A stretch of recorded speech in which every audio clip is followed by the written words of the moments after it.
Today's workout begins with the up-down. The up-down is a push-up-less burpee. We don't bring our chest all the way to the ground. So we start with our feet hip-width apart, we push our hips back, tilt over, get our hands to the ground, put our weight in our hands. From there, hop back into a plank. Now with this up-down, it's very important that you establish a good plank. We don't want a droopy plank. We don't want a pike. We want a plank. A plank is a straight piece of wood. We want that straight line from the shoulder down to the ankle. From here, we're jumping our feet all the way to our hands, and then we're simply standing up. So again, place the hands down, hop back, establish the plank, get tight, get still. Then hop forward and stand up. I didn't mention where the feet should be. They should be just outside the hands. Jump forward into a squat stance, basically. Shoulder width apart. Our second movement today, we have a dumbbell swing. It's a dumbbell or kettlebell swing. If you have access to a kettlebell, use that. We interlace our fingers around the handle for the dumbbell. We set our feet in squat stance, basically feet shoulder width apart, just outside shoulder width. Our starting position, we push our hips back, bend our knees slightly, keep our core tight, pull that dumbbell or kettlebell right into the body, should be right under your crotch. From there, we're going to thrust our hips forward and up and reach up all the way overhead. When it's overhead, we're stacked, we got our hips forward, we have our abs braced, we have our shoulders pushing up, our arms pushing up into the ceiling. From there, we're bringing it down. Notice she did not bend over until that dumbbell got all the way down near the crotch.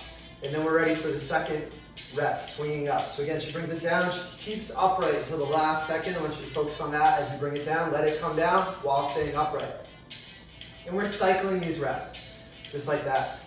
Now, if your weight is too heavy, too light, your dumbbell, you can use two dumbbells and perform the same movement. Perhaps this is going to be challenging, more challenging.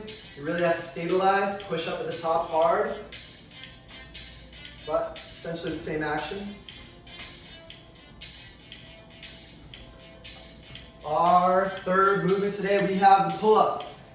For the pull-up, we're going to need a pull-up bar. We have a bar, we get our hands gripped in an overhand position. We could also use a neutral grip position, as we might prefer to use here.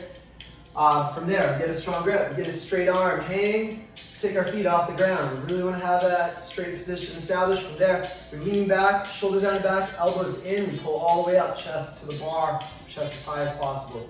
From there, we hold there for a second, we go down nice and slow. That control builds more strength.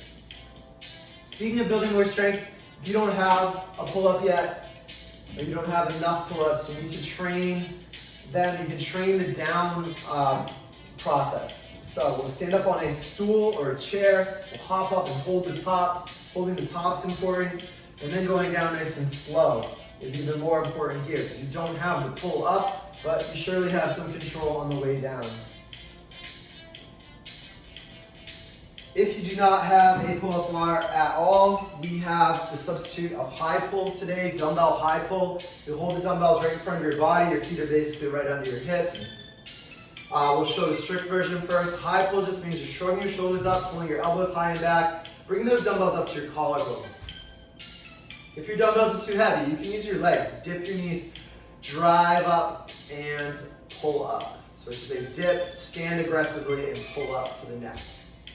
If you have you have the option of using a single dumbbell, hold it horizontally. This could also be a kettlebell. This could be a loaded bag. If you can do it strict, do it strict. And if this item is too heavy, do the dip drive. Dip, stand, and pull. Have a great workout.